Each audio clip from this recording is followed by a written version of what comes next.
actually we've got a really good opportunity to get people out of cars, to make public transport a good and sustainable alternative. And people are going to be attracted if they know that the vehicle they're travelling on is producing no emissions. In fact, all it's producing is water. Welcome to Calling All Stations, the Transport Podcast. I'm Christian Walmart, an author and journalist who has covered transport for the past 30 years. In every episode, we try to keep you up to date with the most engaging news stories, policy developments, and interviews in the transport world. And with me is my regular co-presenter, Mark Walker, who has spent decades looking at transport policies and legislation. So, Mark, what are we covering today? Hello, Christian, and hello to our listeners. In this episode, you'll be looking at the introduction of hydrogen-powered buses by operator Metrobus with the support of Surrey County Council. We'll also be taking a look at the report by the House of Commons Public Accounts Committee into the implications of the cancellation of the northern sections of HS2.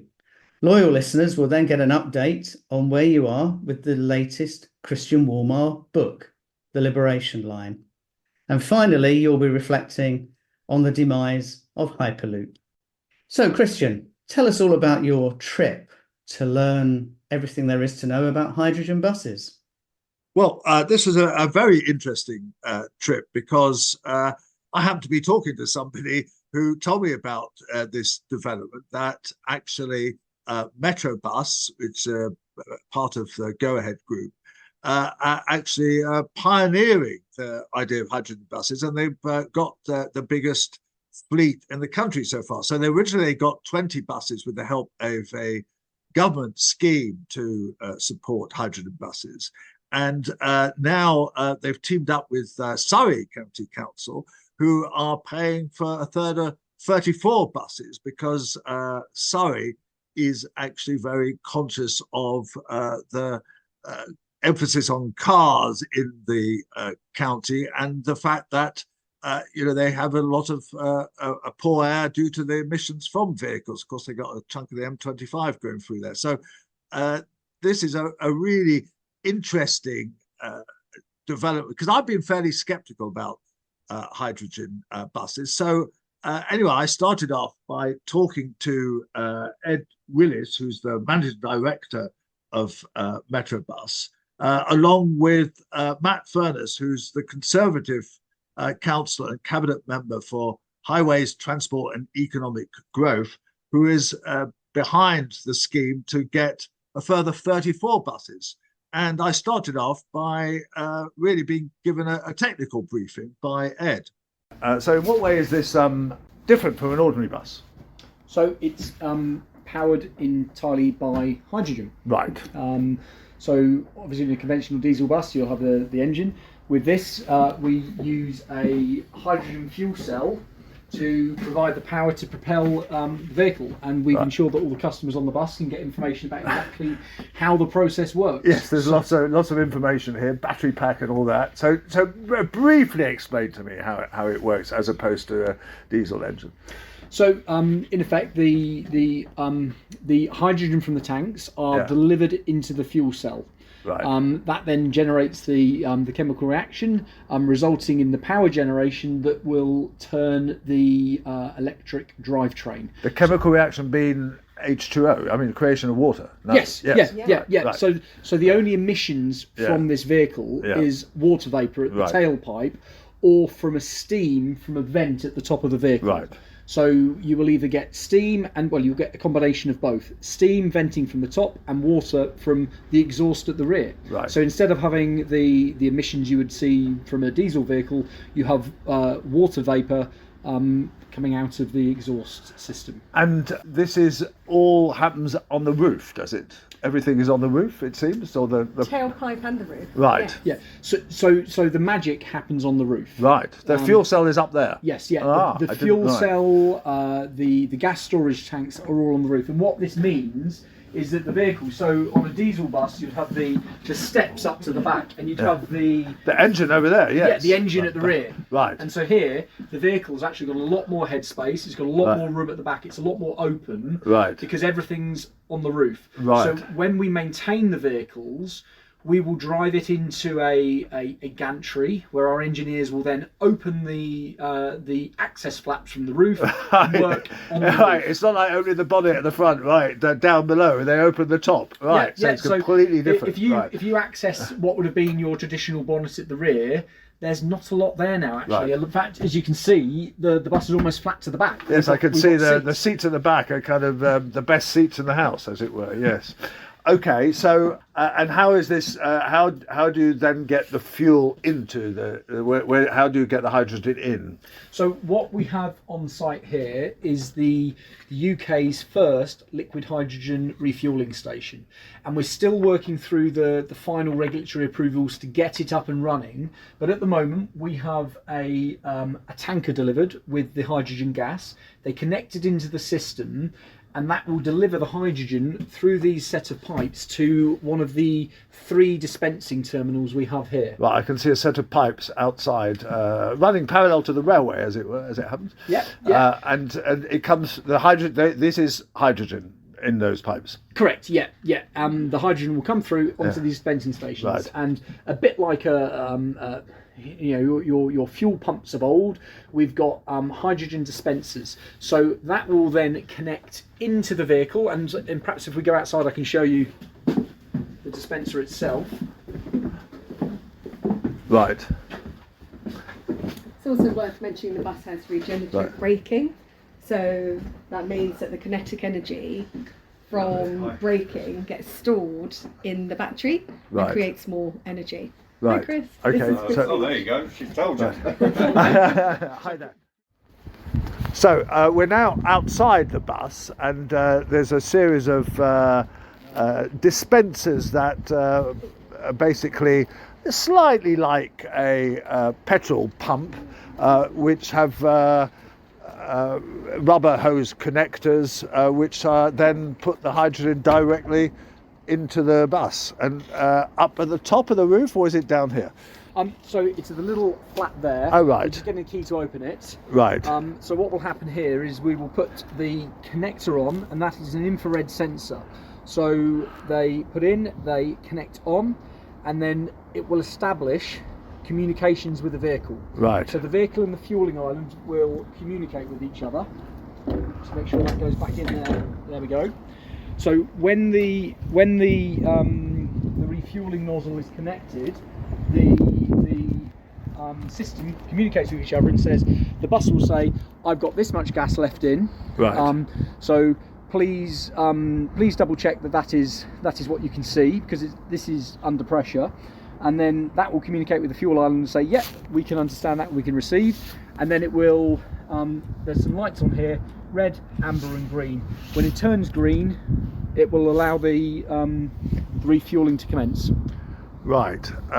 Okay. And what is the temperature of the hydrogen? That it's obviously not at minus 270 or something. It's not liquid, is it? No. So No. and we can talk you through the refueling station. Right. The liquid hydrogen goes through some vaporizer towers and will naturally heat up and turn back into a gas. So we are putting gas at a high pressure into these vehicles, which means that we can achieve a very quick filling speed compared, say, with charging an electric bus overnight, which might take a number of hours. We can refill a hydrogen bus in 8 minutes. About 8 minutes. If Oh, right. it's fully empty. So so it goes in and it just takes 8 minutes to fill up.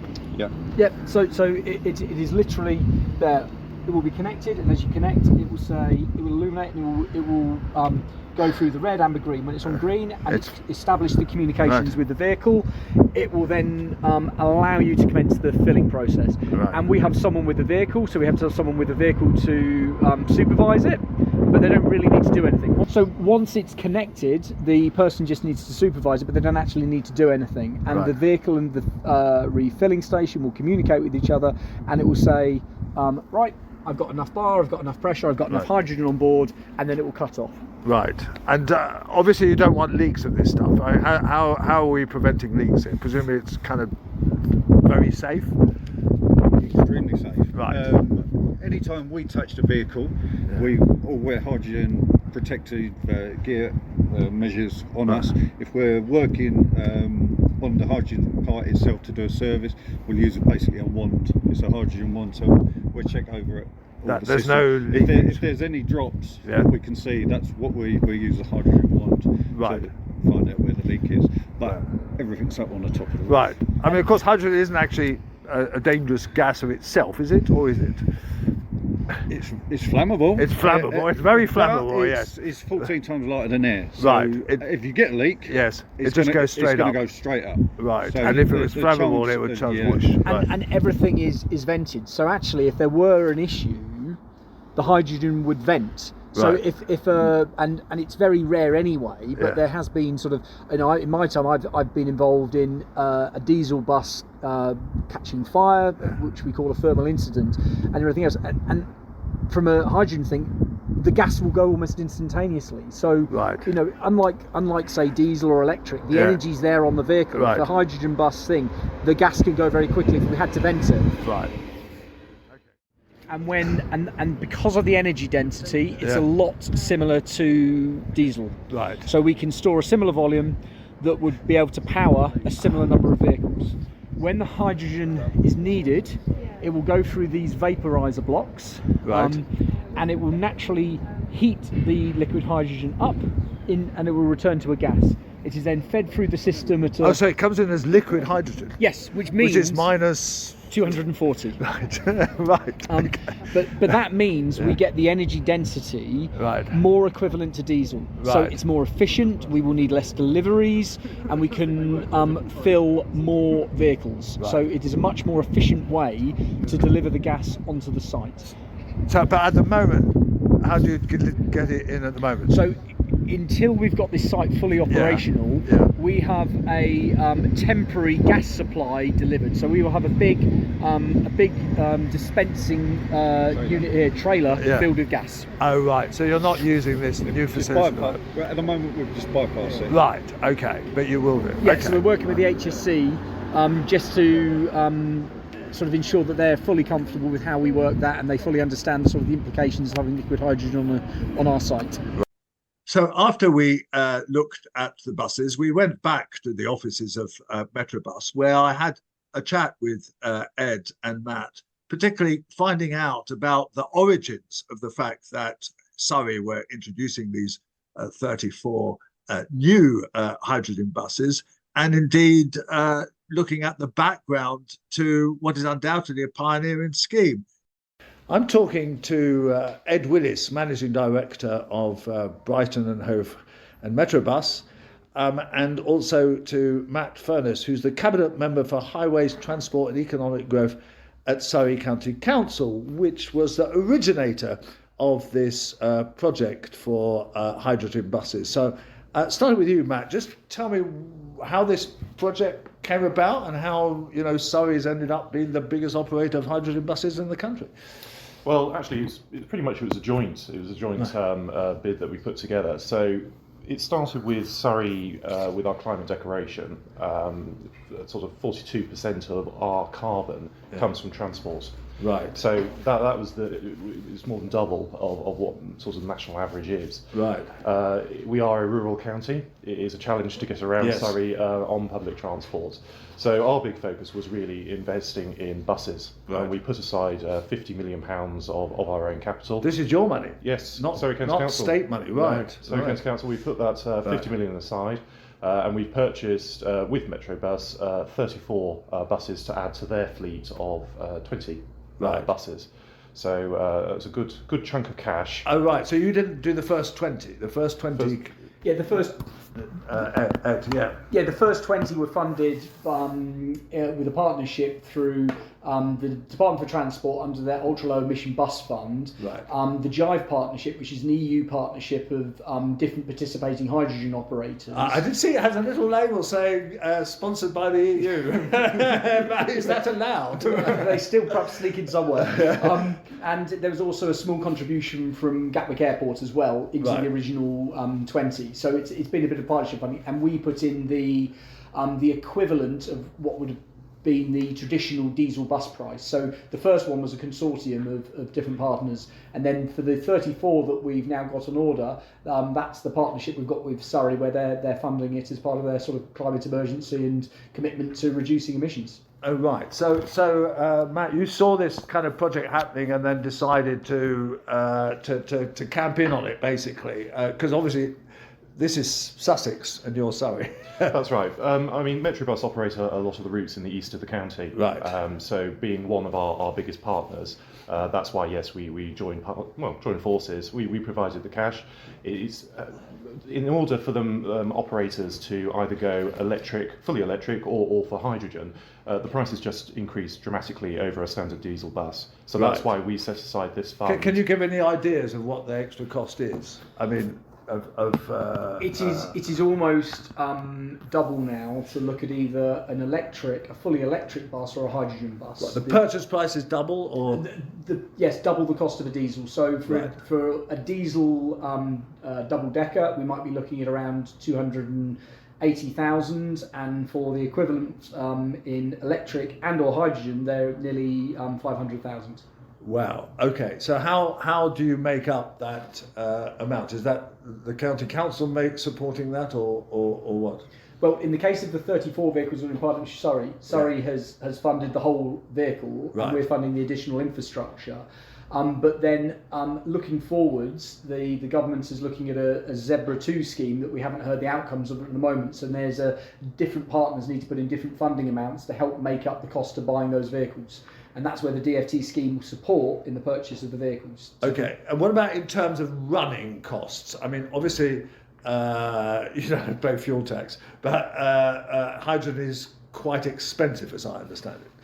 Yeah, so the hydrogen supply chain is not as mature yet as you would find with, say, diesel. Yes. So there is a lot of work to do there. And at the moment, that means that the unit cost of hydrogen is higher than diesel because of the demand difference.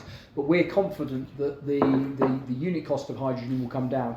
And we've partnered with Air Products, who are a huge global supplier of gases, and who are investing in the hydrogen economy in the UK. So we're confident that we can get parity over time with the price of diesel as part of this partnership, particularly as we gear up the volume of hydrogen that we're using. Right. So the running cost would be the same, the capital cost would be double. The fuel cost, we are hopeful we'll get the same. Yes. Right. Okay. And in terms of introducing a completely new form of bus, I mean, presumably there's been quite a lot of associated costs and difficulties? We've had to upgrade the infrastructure of the depot so that it is compliant with the standards that we need to maintain hydrogen vehicles. So we've had to do a level of upgrading at the depot. And obviously, because these are the first vehicles of their type, the single deck Wrightbus manufactured vehicles. Manufactured by Wrightbus in Northern Ireland? Yes, correct. Yeah, they're produced in Ballymena in Northern Ireland. So it's sort of their proprietary technology. We've had to work very closely with them to get the vehicles to perform at the level we need. And in fact, we've been very pleased with the results that we've seen so far in terms of when they're operating, they've actually proven to be quite reliable out on the road, and we're getting the range and we're getting the daily performance that we need. But you presumably have to train a bunch of guys to maintain and operate these, very different from diesel engines, as you were explaining. So the drivetrain is different, the hydrogen drivetrain, but a lot of the braking systems and a lot of the other systems on the bus are like a conventional vehicle. But we have had to do a lot of upskilling to make people understand the hydrogen technology, and Wrights have been supporting us in training up new skills. But that's providing us with an opportunity of providing new skills and investing in new skills for the future. And it's got regenerative braking, as I understand it. Yes, yeah. Which is unusual on a vehicle like that, yes. But so how does that work? So the driving style of our drivers when behind the wheel will have a big influence on the amount of fuel we use. So we've had to do a lot of retraining and a lot of re-education that when they're driving, to drive in a much more fluid manner. And of course, our drivers are already planning ahead, but to think about how they're driving, to plan ahead, to think about when they're braking. Because if they drive in a more smooth and controlled manner, and there's a little on the dash, it will go into red or green depending on whether or not they're generating energy or using energy. Right. So if they drive at a very careful pace, they can actually significantly reduce the amount of fuel they're using. So I mean, I saw the fuel cell. Just tell me how a fuel cell works in kind of 3 sentences or something. So you get the hydrogen, and what happens to the hydrogen? The hydrogen will go into the fuel cell, and that will generate some energy. That in turn will power so there is still a proportion of batteries on the vehicles. That then powers the batteries, and it provides power to the batteries that in turn will power the electric drivetrain. So the hydrogen is used to continually top up the batteries on the vehicles that in turn power the drivetrain and mean that we get significantly more range than a fully electric vehicle that can only rely on the power that's in the batteries at the start of the day or whenever there's opportune charging. So we've already seen from 37 kilograms of hydrogen, which is the tank capacity, ranges of upwards of 500 miles, which is incredible. So do you then charge up the batteries overnight as well? No, there's no need to charge the batteries. The batteries are charged from the hydrogen. Correct. Right. Yeah. Right. Okay. I'm slightly with it. So Matt, is this genuinely more sustainable? I mean, is it actually kind of reducing CO2 emissions and whatever? Absolutely, and Air Products committed to only using green hydrogen as well. So that comes from Right. I was just going to maybe you materials. could explain what that means. You can produce hydrogen from a number of sources, Yeah. but green hydrogen is the most sustainable because it comes from effectively food waste. It's biomass gas, which is then converted into hydrogen. So, I mean, ideally, if we were looking sort of full chain, we would be looking at using our own recycling facilities within Surrey to be producing our own hydrogen. Right. I mean, one day, I hope we can get there. Right. But at the moment, it is imported because we don't have a hydrogen plant in the UK. And that's something that we are sort of pushing government to really look at investing in. Isn't there another way of getting green hydrogen, which is the kind of excess electricity that a wind turbine would produce, and then you use that electricity to produce hydrogen? Is that not another kind of form of green? There are a number of ways Right. that you can do it. Right. It goes all the way from grey, which we absolutely do not want, which comes from fossil fuels, Right. blue, which involves the use of water, and then green is effectively from biomass. Right. Okay. So and obviously in terms of the emissions around Surrey, that is much more sustainable. Absolutely, yes. So I mean, we've got 21 bus operators in Surrey, which is quite a few compared with a lot of other areas, which is great actually. We've got Metrobus, which we're starting with this, and it's really just to say to all our bus operators, this money is there available for you to make that conversion over to effectively low emission or zero emission vehicles. 25 million passenger journeys happen in Surrey. Right. So actually it's a really buoyant market. It came back really well after the pandemic, unlike a lot of areas. But it only works if we've got great partners and we can put the cash in to say, we'll improve the bus infrastructure, we'll improve the real-time information, and we will help you make that transition to low or zero emission buses. So have the passengers noticed this, and have you had reactions from the passengers? It's a head turner. People Right. stop Really? and look, and they are delighted when they think the buses are quieter because there's no engine. Mm-hmm. They are more pleasant to travel on. It is a noticeable step change. And we've engaged with young people like we've never done before. There is a huge interest in the technology. In fact, the local school sent I could almost call it a delegation to come and see us at the launch because they're so interested in it. And presumably these buses are fitted with chargers for mobile telephones and that sort of stuff. So they're modern, they're kind of, Yeah, so we've got USB chargers on board. Yes. So yeah, we've put as many functions in to give people a good travelling experience. Okay. I mean, more widely, Ed, I mean, the bus market has suffered. There's many routes are being cut back. There's real problems. I mean, with the £2 maximum fare has kind of obviously helped numbers. But, I mean, do you see this as the bus industry being able to afford this sort of initiative, given that, it is more costly and the bus industry is, facing something of a crisis with a number of routes being cut back? So we have cut nothing, Right. and we are looking to grow. And in partnership with Surrey, they have not been looking to cut anything, and in fact we see a real need to increase the level of service. So other parts of the country may not be fortunate. Forward thinking, but we've got a real buoyant market in this part of the world, and actually we need to put more service out. We work really closely with Surrey, and all of the routes that we operate are seeing growth, and actually we need to think about how we increase the level of service to cope with demand that's out there. And it's brilliant to work with a council like Surrey that is forward thinking in terms of getting more bums on seats. So Matt, you see this possibly as a way of encouraging more bus use, do you? Absolutely, yes. I mean, as I said, we have not cut bus routes, whereas other areas of the country have done. In fact, actually, we put more money into our bus budget because we see this as the real way of getting people out of their cars and onto public transport. And one thing I didn't say about the hydrogen buses, and you might notice it as a passenger, is how smooth and quiet they are. You don't get the usual rattle that you do from a diesel bus, and it's a very pleasant journey experience. So we're really sort of pushing buses. They're not as controversial as cycling schemes can be, particularly around in areas, but we do realise, because of the volume of passenger journeys that we can achieve, actually by improving that, extending the hours, extending the number of trips, and then we complement it with our on-demand service where it's not commercially viable to run a bus. Right. We're really seeing people are embracing these new options. So do you envisage a point when most of your buses will be hydrogen?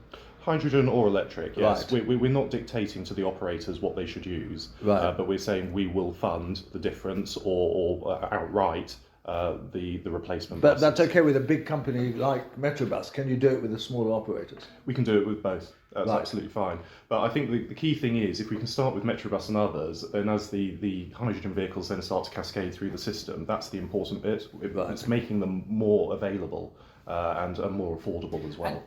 Of course, the bigger operators can initially help to invest and afford it, but as the supply chains improve, as the number of vehicles change, then it will help other operators transition away. And we're doing this because it's the right thing to do. And actually, there may be sort of tales of woe about sort of bus industry decline. We don't see that. We see growth, we see opportunity, and actually we see a really good market ahead. If we've got local authorities that are willing to sort of make a step change in what they're doing, actually we've got a really good opportunity to get people out of cars, to make public transport a good and sustainable alternative. And people are going to be attracted if they know that the vehicle they're travelling on is producing no emissions. In fact, all it's producing is water. And at the moment, we've certainly got a lot of water around. On a rainy day in Crawley. So, okay, last point then, Ed, which you've partly answered there. You think this is upscalable? You think that other bus companies can do this, that the economics will work out, and it's a genuine kind of sustainable development that can be used elsewhere? Diesel's not going to be sustainable, and I think we all appreciate that. We can't keep on going and burning fossil fuels, so we have to look at a zero emission future. There are challenges with any technology, whether that's hydrogen and whether that's electric, and we will be looking to do a combination of both. So we will be looking to do both hydrogen and electric in our business, because there'll be certain routes suitable for electric, there'll be certain routes suitable for hydrogen. But if you look at Surrey, a lot of the routes we need to do are long distance, needing the range of the vehicles. That's where hydrogen comes in. We need to make it scalable. Right, and the range you said you could get 500 miles. It is superb. A 37 kilogram tank with a driver that's driving at the right style. We will have 500 miles from a fill in the vehicle, which gives us comparative capacity with diesel, which is a really important thing. We're not having to put more resource in to provide the same timetable. Well, Ed and Matt, thank you. That's fantastic stuff. I'm sure our listeners will be really interested in what is a pioneering development. So thank you very much for being on Calling All Stations. Thank you. That was really interesting, Christian. So are you now a convert to the cause of the hydrogen-powered bus? Well, I think there's still issues about this because, of course, it's where you get the hydrogen from. And Matt Furness from Surrey was very strong about the fact that they want to use green hydrogen, and that means basically that hydrogen that's created in a sustainable way, so you can get it from food waste or you can get it from excess energy that you've created with wind power, and then you transfer that into batteries or the opposite of batteries, in fact, which break down water into hydrogen and oxygen. But I remain skeptical about how ultimately green it is, because you do use an awful lot of energy to produce the hydrogen. So although the emissions at the point of use are zero, you have to create the hydrogen. But nevertheless, I must say, while not being a total convert yet, I do see that there is a lot of worth in having experiments like the one that Metrobus is undertaking. And indeed, I travelled in one of these buses, and they are very smooth and very quiet, and they're definitely kind of an improvement on the old diesel. So let's look at this and give it kind of 2 claps rather than 3, perhaps. There have been more developments in recent days on the fallout from the UK government's decision to cancel the sections of HS2, the new high-speed rail line north of Birmingham. Christian, the House of Commons Public Accounts Committee has made some findings, hasn't it? Yes, and they're pretty damning. I mean, basically, they say there's no coherent plan behind this, that this cutback was really imposed on the Department for Transport with no proper assessment of what should replace that part of the line, what the impacts are. And indeed, while it kind of says that there is still a positive cost benefit, in other words, the benefits are either £1.10 to £1.80 for every pound spent, they only get to that figure by including what would be the cost of cancelling the whole thing and stopping it here and now, which they estimate at £11 billion. And they put that in now as a benefit of continuing with the scheme, which is now going to cost something like £67 billion just for the part between Old Oak Common and Curzon Street in Birmingham, the Aston to Acton shuttle, as I've named it.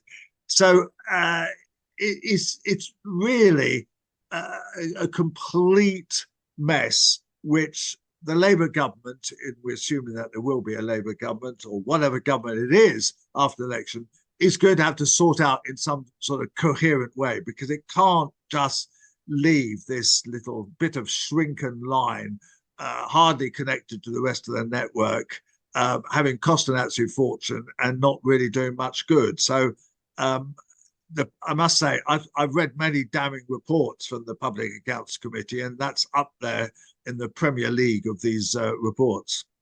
Of course, we've also seen in the last few days the pressures on the Labour Party in relation to its future investment and spending plans, with the cancellation of the promised £28 billion. Was it per year, or was it per year? Halfway through the Parliament, originally per year, then halfway through the Parliament, and now greatly downscaled for a green economic transformation. So I suppose we have to see any manifestation of HS2 in that context as well. Absolutely. Now, oddly enough, the 28 billion had very little about transport in it, and one could certainly argue, although I think I might dispute that, one could argue that any spending on HS2 is essentially a green policy. But actually, when you read the details about HS2, you find out that actually there's very marginal environmental benefits, because most of the users are probably going to be existing rail users who are just transferring from actually an environmentally more sustainable form of transport. So nevertheless, I think it would be canny of the Labour Party at least to present some of this spending that they're going to have to make as being part of their green strategies. And moreover, I think that if they win the election, they're going to have to look at improving the situation between Handsacre Junction, which is just north of Birmingham, and crew. As Jim Steer in our previous podcast emphasized, that is the absolute crucial bit that needs to be built, as does the section between Old Oak Common and Euston, because without those two sections, it's not a very useful line. So I'm sure this is a subject we're going to be returning to a hell of a lot on this podcast, because there's so many questions needing to be answered. You were kind enough to invite me to a very interesting event last week at the Cavalry and Guards Club in London's Piccadilly, where you were making a presentation on some of the key elements of your forthcoming book, The Liberation Line.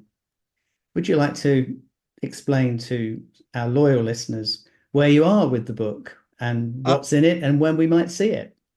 Well, it's at the finishing stages. I'm just editing the final proofs. It's due to go to the printers in a couple of weeks' time and will be published early in May. And I must say, I was honoured and flattered to be asked to give this talk at the Cavalry and Guards Club, because it was to an audience of very senior defence people, senior army people, the second permanent secretary of the department, the Ministry of Defence was there, and all sorts of other people kind of who know a lot more about military matters than I do. But the basic thesis of the book is that here is a bunch of completely forgotten people, the railway men who rebuilt the lines, the rail lines after D-Day to enable the troops to continue through France and into Belgium and Holland and eventually Germany. And without their efforts, certainly the war would have been prolonged, and it might well have not been possible even to win it, because the railways carried something like 2/3 of the war material. There's all sorts of things that you really can't take on the roads, like tanks and heavy guns and the like. And in fact, injured casualties were taken on the railways. Something like 200,000 injured soldiers were taken in ambulance trains because the roads were too bad for road ambulances. So the railways played an absolutely amazing part in the final stages of the war. And we had about 7,000 more engineers, and the Americans had about 35,000 engineers in railway battalions kind of doing this work. And they've been completely forgotten about. There are no books about them. There's no reference to them in many of the books about D-Day, and there's numerous literature about D-Day, of course. And these people have been totally forgotten. And the more I explored this story over the last 18 months as I was writing it, the more I found out about their heroic exploits, about the vital nature of the work they were undertaking. And so hopefully when the book comes out, which is timed actually to come out at just before the 80th anniversary of D-Day, I hope that their deeds will be widely recognized. And indeed, Mark, I'm very proud that the charity which organized the talk at the Cavalry and Guards has invited me to lead a cycle ride around the beaches for 3 days on June the 6th and the next couple of days, with looking at the various sites, and I'll be giving a couple of talks. And indeed, if anybody wants to join me on this, they only just have to raise money for the charity, which is the Soldiers, Sailors, Airmen and Families Association, SAFA, which is one of the key armed forces charities. Just get in touch with me and I'll put you on to the SAFA, and you can sign up and cycle round with me. So there's an offer that I hope some of you accept.